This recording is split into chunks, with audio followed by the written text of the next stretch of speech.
After the solemn funeral of my father, a respected and influential shareholder, my brother-in-law unexpectedly brought up the sensitive topic of inheritance. With an air of entitlement, he pivoted the conversation to stocks and boldly requested $5 million, insisting that my wife, as the eldest daughter, and my sister were the rightful heirs. At first, my wife was elated by the idea of a sizable inheritance, but that hope quickly crumbled when the family lawyer clarified that my brother-in-law had no legal claim whatsoever. I'm Greg Johnson, 42, an ordinary office worker reflecting on the extraordinary life of my father. Even at 78, he was full of energy and deeply involved in his work. My older sister, however, had always been a source of anxiety, a free spirit who constantly worried our parents. In her middle years, she introduced Aaron Corner, her much younger and charming fiancé. Despite his polished looks, I never warmed to him. Something about his attitude unsettled me. Soon after, my sister demanded our father pay for their lavish wedding, quickly draining the funds and shamelessly asking for more. A year into her marriage, tragedy struck. Our father collapsed during a golf game and passed away days later. I was consumed by grief, and even as I struggled to manage the funeral, my sister offered no help. Following the ceremony, the family lawyer came to our house to read the will. My mother and I already knew what it said. My sister and her husband, however, did not, and when they learned the bulk of the inheritance, including the stocks and $5 million, wasn't meant for them, they were stunned. They insisted it should go to my wife. My mother and I were speechless. Calmly, the lawyer informed them that Aaron had no right to claim anything, leaving both of them reeling in disbelief. Then, the lawyer dropped a shocking revelation: my sister and I did not share the same father. The words hit like a bolt of lightning. My sister turned to our mother, her face twisted in rage, demanding answers. My mother, overwhelmed with emotion, finally confessed, "I'm sorry, you're the daughter of my first husband." For years, my sister had teased me, claiming our father favored her. Now, the truth left her spiraling. Still, she grasped at straws, suggesting that if she were adopted, she should still have a legal claim. Aaron quickly backed her up, but my mother firmly denied any formal adoption, silencing them both. "I'm the eldest daughter. Even Dad said so," she shouted, eyes blazing as she glared at me. Her greed flared again, and I snapped back, unable to stomach her insatiable demands, especially after all the money our father had already given her. Aaron tried defending her, insisting it was normal for a father to spend on his daughter, but the lawyer shut them down. Noting the wasteful spending and unpaid debts, he urged us to review the will together. That's when my sister panicked. She hadn't even known there was a will. Turns out, Dad had invited the family to discuss it, but she skipped the meeting for trivial reasons. With no other choice, they sat down to hear it. The will was crystal clear. Everything, property, investments, assets, was to go to my mother and me. My sister was deliberately left out. Dad hadn't adopted her, citing her mistreatment of me and her reckless lifestyle. As reality sank in, my sister sat frozen in shock. Aaron, who had stood by her so confidently, suddenly turned on her, accusing her of lying and storming out. Furious, my sister blamed our mother for not pushing for her adoption, claiming it was unfair she received nothing. She broke down, sobbing and yelling. Through it all, the lawyer remained composed. He reminded everyone that, as the biological son, I had the legal right to the inheritance. When tensions rose further, he calmly warned that continued outbursts could involve law enforcement, especially considering my sister's past brushes with theft. Shaken by the mention of the police, my sister finally quieted. My mother, in tears, tried to comfort her, but my sister scoffed and stormed out. 6 months passed. The inheritance was processed smoothly, thanks to the lawyer's diligence. Though my sister and Aaron grumbled, they couldn't challenge the will. My mother, kind-hearted as ever, still gave her a small sum of money. I chose to stay out of it. Eventually, the two vanished, so transparently greedy that even our relatives were speechless. One afternoon, my wife suggested we take my mother and daughter out for dinner. Since Dad's passing, Mom had been subdued, but she always smiled around her granddaughter. On the drive home, I asked gently, "Why don't you move in with us?" She hesitated. "You know Rook still drops by sometimes. Your sister only shows up to ask for money." I'm afraid of what she might do. I understood. Though she was disappointed, my mother still cared, because my sister was her daughter. I told her to take her time deciding. Then, we drove her back to the family home. What we found was startling. The lights were on, though no one was supposed to be there. The helper wasn't scheduled to come. Something wasn't right. I pulled into the driveway and turned to my family. Let's go in and have some coffee with Mom, I suggested. We stepped out of the car, heading toward the entrance, just as another car came barreling around the corner. Mom, look out, my daughter shouted. Instinct took over. I threw myself in front of my wife, shielding her. The car clipped me as I tried to dodge, sending me crashing into a nearby flower bed. Pain shot through me, and I knew instantly the injury was serious. The car finally screeched to a stop, only after slamming into the garage door. Are you okay, Dad? My wife and daughter rushed over, helping me up as I groaned. My mother stood frozen, visibly shaken by the chaos that had just unfolded. It marked the beginning of a day none of us would forget.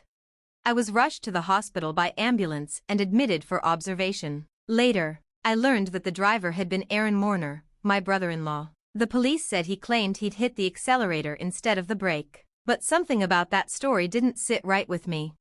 During my hospital stay, both my mother and sister visited. When Mom stepped out to arrange flowers, my sister turned to me coldly. You're only tough on the outside, huh? She said flatly, like it was some kind of letdown. I smiled faintly, pushing through the pain. If I'd died in that accident, Mom would have inherited everything. Guess that throws off your plan. She tensed. I stared at her. You planned this, didn't you? She didn't answer, just looked away. But I'm not accepting Mom's share, I continued. So, whatever scheme you're thinking of won't work. That caught her off guard. Clearly, she hadn't expected me to say no. I've got a family of my own now. I'm passing everything to them, just like Dad did. I've already made a will. What? She blinked. So, none of it will go to Mom? Exactly. Her face twisted with rage. There's $5 million. You could share a little. No, I said simply. She lunged, grabbing my collar. I'm your sister. We should split it. Her voice rose with hysteria. Whether it was the money or wounded pride, I couldn't say, but the woman in front of me barely resembled the sister I once knew. It's that same greedy mindset that disappointed Dad, I said, pulling her hands off me. And you still don't see it. Her face turned crimson, then her hands went to my throat. Enough, my mother had returned. Her voice cracked like a whip. Nurses, alerted by the call button, burst in and pulled my sister away. My mother looked torn, caught between love for her child and shame for what she had become. Watching her face crumble, I felt a deep ache. Why did she turn out like this? She whispered. That question would haunt me.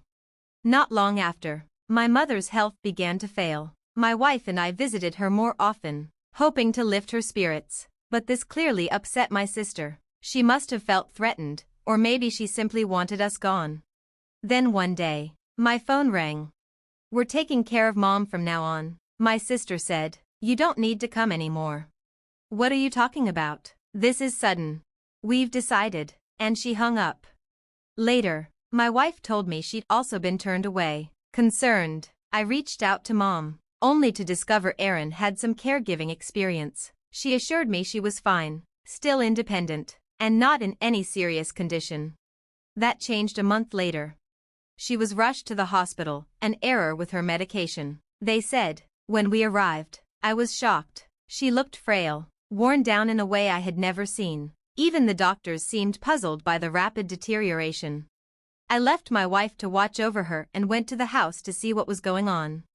It was worse than I imagined.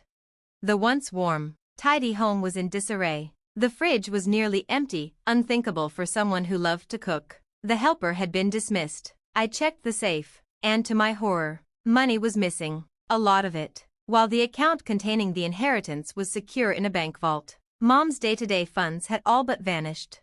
Furious, I returned to the hospital and gently broke the news to Mom. Brooke did that? She asked in disbelief. She hadn't noticed the missing money. As for the medication, she admitted Erin had been handling it, but seemed uncertain. Mom, I said quietly, You can't stay in that house anymore. They said they'd take care of you, but you're withering away. I don't even know if you've been eating properly." I took a deep breath, then made her an offer. "Come live with us. I'll build a new place, somewhere peaceful, just us."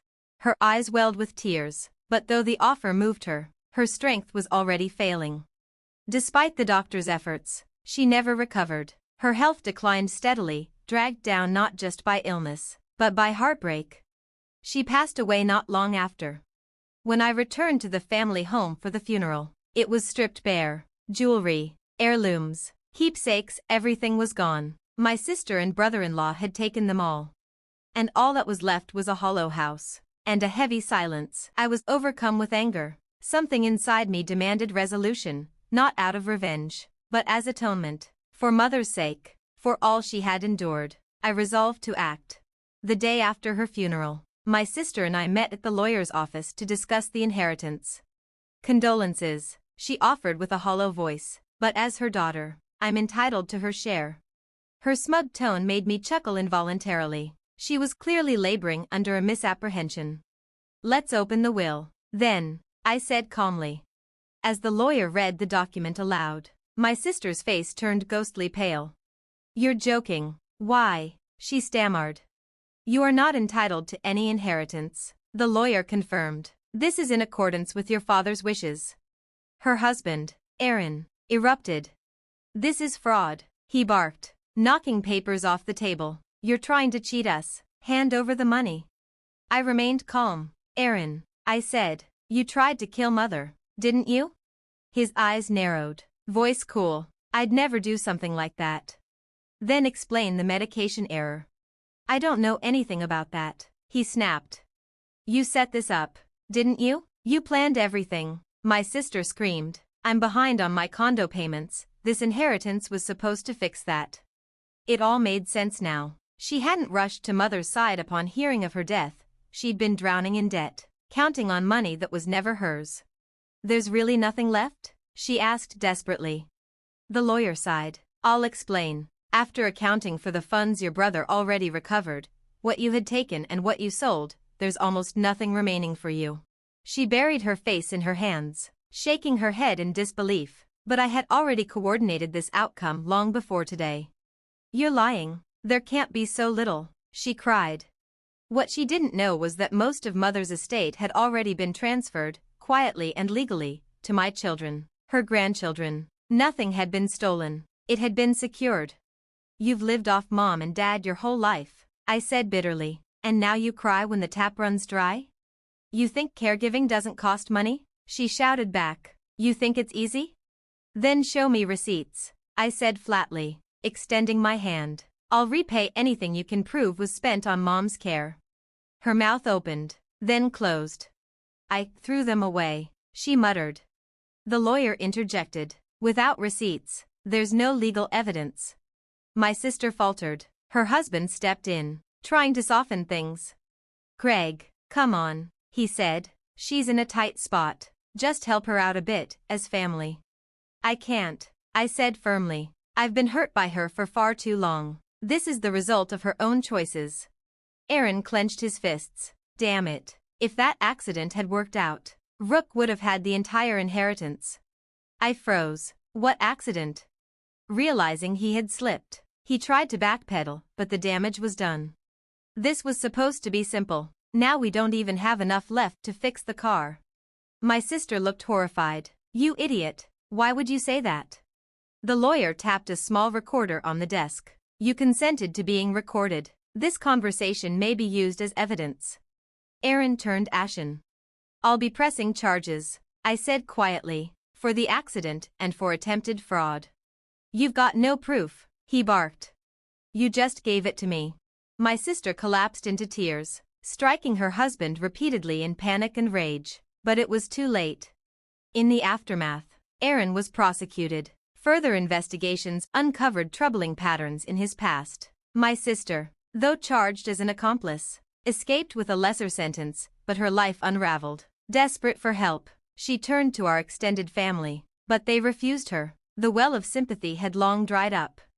Meanwhile, I moved forward, not with vengeance, but with purpose. I worked steadily, raised my family, and built something real. The dividends I now receive aren't just financial, they're symbolic. Proof that one can choose integrity over greed, resilience over resentment. The events left scars. The bond with my sister, already frayed, shattered completely. I mourned not only my mother, but also the family we might have had. Still, I hold no hatred, only a quiet understanding that every person must live with their choices. Hers were made in selfishness, mine, in conviction. In the end, it wasn't the inheritance that shaped my life, but what I did in its absence. I chose to build, to protect, to grow. The dividends, once a mere asset, have become a reflection of something far deeper. A legacy not of money, but of values.